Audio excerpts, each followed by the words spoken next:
ರಾಜ್ಯದಲ್ಲಿ ಅನೇಕ ಜನ ಮೈಕ್ರೋ ಫೈನಾನ್ಸ್ ಎನ್ನುವ ಸಾಲದ ಸುಳಿಗೆ ಸಿಲುಕೊಂಡು ಒಂದು ರೀತಿ ಪ್ರಾಣ ಬದುಕಲು ಆಗದೆ ಸಾಯಲು ಆಗದೆ ಒದ್ದಾಡುವಂಥ ಪರಿಸ್ಥಿತಿ ತಲುಪಿದ್ದಾರೆ. ಅನೇಕರು ಆತ್ಮಹತ್ಯೆಗೆ ಶರಣಾಗ್ತಾ ಇದ್ದಾರೆ ಅಥವಾ ಆತ್ಮಹತ್ಯೆಗೆ ಪ್ರಯತ್ನ ಮಾಡ್ಕೊಳ್ತಾ ಇದ್ದಾರೆ.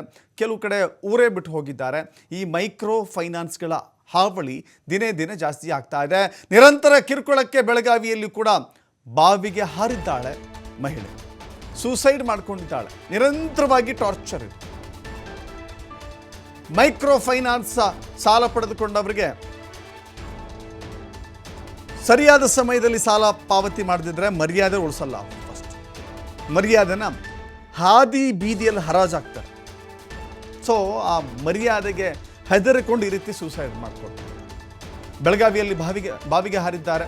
ಯಮುನಾಪುರ ಗ್ರಾಮದ ಹೊರವಲಯದಲ್ಲಿ ಬಾವಿಗೆ ಬಿದ್ದು ಸಾವನ್ನಪ್ಪಿದ್ದಾರೆ. ಶಿರೂರು ಗ್ರಾಮದ ಸರೋಜಾ ಕಿರ್ಬಿ ಅಂತ 52 ವರ್ಷ ಆಕೆಗೆ ಫೈನಾನ್ಸ್ನಲ್ಲಿ ಸಬ್ಸಿಡಿ ಅಂತ ಹೇಳಿ 2 ಲಕ್ಷ ಸಾಲ ಕೊಡಿಸಿದ್ದ ವ್ಯಕ್ತಿ ಅರ್ಧದಷ್ಟು ಸಾಲ ತನಗೆ ಕೊಟ್ಟರೆ ತಾನೇ ಸಾಲ ಕಟ್ಟೋದಾಗಿ ಹೇಳಿದ್ದ ಹೊಳಪ್ಪ ಅಂತ ಹೇಳಿ. ಆತನ ನಂಬಿ ಸಾಲ ಪಡೆದು ಅರ್ಧದಷ್ಟು ಹಣ ಹೊಳೆಪ್ಪಗೆ ನೀಡಿದ್ಲು ಸರೋಜಾ. ಅರ್ಧ ಸಾಲ ಕಟ್ಟಿದ ಬಳಿಕ ಫೈನಾನ್ಸಿಂದ ಪೂರ್ತಿ ಸಾಲ ಕಟ್ಟಲಿಕ್ಕೆ ಸೂಚನೆ ಬಂದಿದೆ.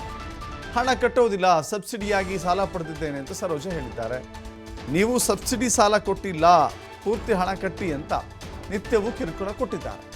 ಸಾಲ ಕೊಡಿಸಿದಂಥ ಹೊಳೆಪ್ಪ ಕೂಡ ಸಾಲ ಕಟ್ಟಲ್ಲ ಅಂತ ಕೈ ಎತ್ತಿದ್ದ. ಈ ಎಲ್ಲ ಕಿರುಕುಳ, ನೋವು, ಅವಮಾನ, ನಿತ್ಯದ ಕಿರಿಕಿರಿಗಳಿಗೆ ಆಕೆ ಬೇಸತ್ತಿದ್ದು. ಸೊ ಹೀಗಾಗಿ ಆತ್ಮಹತ್ಯೆ ಮಾಡಿಕೊಂಡಿದ್ದಾರೆ. ಜೊತೆಗೆ ಈ ಕುರಿತು ಮಧ್ಯಸ್ಥಿಕೆ ವಹಿಸಿ ಸಾಲ ಕೊಡಿಸಿದ್ದಂಥ ಹೊಳೆಪ್ಪ ವಿರುದ್ಧ ಈಗ ಪ್ರಕರಣ ದಾಖಲಾಗಿದೆ.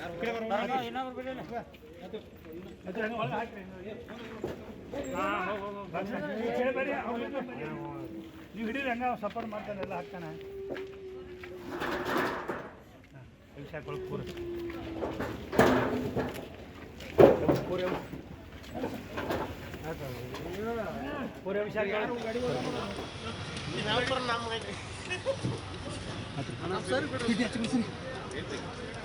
ಪ್ರವೀಣ್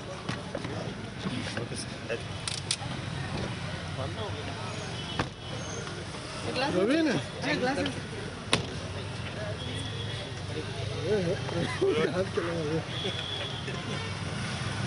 ನಮ್ಮ ಗಾಡಿ ಮೇಲೆ